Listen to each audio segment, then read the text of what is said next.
Alam niyo po ba, dinadaan ko na lang sa kape yung kasiyahan ko ngayon kasi talagang hindi ko lubos mawari na dumating ako dito sa punto na ang biyaya ng Panginoon sa aming pamilya ay talagang lubos-lubos at napakaraming biyaya talaga naman ang dumating sa amin ngayong linggo.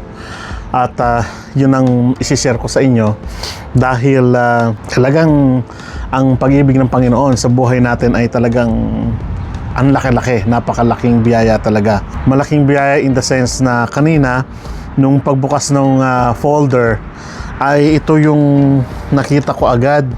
So, galing po sa SPTRB. Katunayan na ako po ay 100% na lisensyado na bilang guro dito sa Canada. At nung tinitignan ko po ito kanina, maluha-luha po ako kasi talagang ilang taon din yung ginugol natin dito para makuha natin ito. Para magkaroon tayo ng permanent na lisensya bilang guro dito sa SPTRB. Ang SPTRB po ay Saskatchewan Professional Teachers Regulatory Board. Kumbaga sa Pilipinas po ay PRC na siyang nagbibigay ng ating mga lisensya. Ganon din po sa bawat probinsya dito sa Canada ay mayroon pong ganon. Ito naman po yung sa amin. So, nung binuksan ko kanina, sabi ko, thank you Lord, 3 na ang lisensya ko. Isa sa Pilipinas, galing sa PRC bilang guro din. Nung thankfully, biniyaan tayo ng family na talagang very supportive sa examinations ko at nag-take 1 po tayo. Noon, matagal ng panahon na. 2000 and 2005 pa, matagal na. And then nung napunta tayo dito, ay in-encourage naman ako ng aking family then na ipagpatuloy yung pagtuturo. Kaya lang sabi ko nga sa inyo, parang nag-i-enjoy ako during that time sa sa restaurant, kaya hindi ko agad inasikaso. Sabi ko, kukunin ko siguro yung daycare. At nagkaroon ulit tayo ng lisensya, yun nga yung Early Childhood Educator License Level 3. So nakuha din natin yon at nabigyan din tayo ng lisensya, buong lisensya na level 3. And then ito na naman, sabi ko, okay na ako dito, sabi ko. And then sabi naman pinsa ko, hindi, kailangan kumuha ka ng lisensya mo bilang bilang guro naman dito sa Saskatchewan. So yung pinsan ko naman, very talagang pinush naman ako talaga na kunin yung lisensya ng ECE level 3 at nakuha ko naman. So thankfully nakuha ko din. And then pagkatapos kong nakuha, ipinush na naman ako. Sabi ko, parang pagod na yung utak ko. Sabi, hindi ka naman mag-i-exam. Hindi ka naman mag-i-exam. Kukuha ka lang ng mga forms and so on. So, yung totoo po yun. Hindi tulad po ng sa Pilipinas na mayroon pong examination. Dito po sa Saskatchewan Regulatory Board, hindi na po kailangan.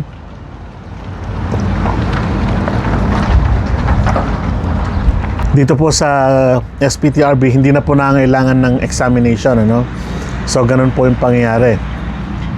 At nakakatuwa na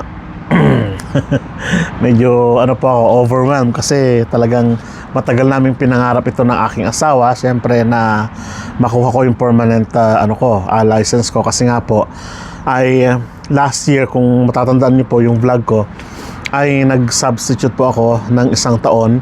And then after ng 1 year ay kinuha na po ako bilang contract dito sa Regina Catholic Schools. Yun na, ang sabi nila, sige, kukunin ka namin na contract pero asikasuhin mo yung lisensya mo at hindi natin alam, next year baka ipagpatuloy natin sa mas mataas na kumbaga antas naman. So napakalaking biyaya yung mga salita ng principal and then ng mga heads namin dito sa Regina Catholic Schools. Sinasabi ng mga principal ko at ng mga heads ko dito sa Regina Catholic Schools na yung mga ganong positive ba na words nila na to keep you moving, ini-encourage ka nila, napakaganda. At ang isa pa ay hindi na ako mag-uulit-ulit pa na magre-renew ng provisional contract ko o provisional license ko dito sa SPTRB, kundi bibigay na nila ng, yun nga, ito na yung natanggap ko as a permanent license na.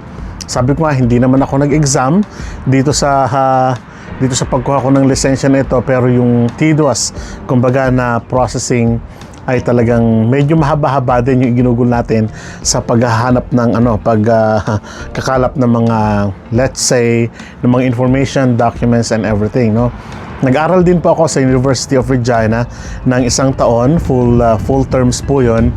Kumbaga 6 credit units po kasi yung kinuha ko dun sa University of Regina para makakuha ko. At yun naman ay mga major subjects kasi social studies major po ako. At ang pinuha sa akin ay mga major units o mga major na mga courses. So, yun ang akin nakuha. And then, nung nakuha ko na, naipasa ko naman, awa po ng Diyos, kahit na mahirap, ay ibang-iba yung training ng education dito sa Canada at talagang kailangan mong tapusin. So, nung tapos ko, ayun, sabi ng SPTRB, okay, bibigyan ka namin ng provisionary license, pwede ka na magturo. So, yun, nagturo na ako and then nakakuha na ako ng contract. Medyo mahangin po dito sa labas ngayon. Hindi ko alam kung naririnig nyo kasi medyo mahangin po talaga. Masarap tumambay sa labas. Yung mga tao, bibisikleta, lalakad-lakad. Kung napansin po ninyo, ganda ng araw. Yun, sabi nila, and then ilakad mo lang, and then pag natapos yung provisionary mo, dito ka pa rin sa amin, para na sa ganon, ay continuous, kumbaga, yung contract na ibibigay namin sa iyo, and then, yeah, yun, hawa ng Diyos, natanggap na natin yung malaking biyaya ngayon, at napakalaking biyaya ito sa aming mag-asawa, dahil, syempre, hindi na ako kung saan-saan pa, kumbaga, kakalap ng mga documents. Kahirap kasing kumanap ng mga ng mga documents eh.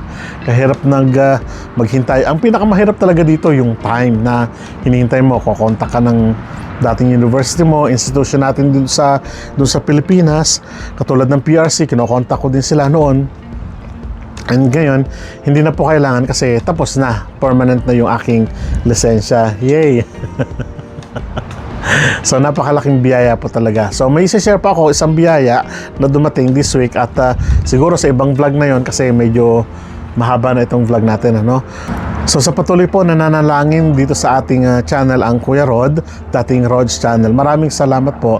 At ganun din naman po ang panalangin ko para sa inyo na yung mga biyaya ay dumating at dumatal sa inyo bilang malaking biyaya din sa buhay ninyo. So maraming salamat po. Kita-kita po tayo sa susunod.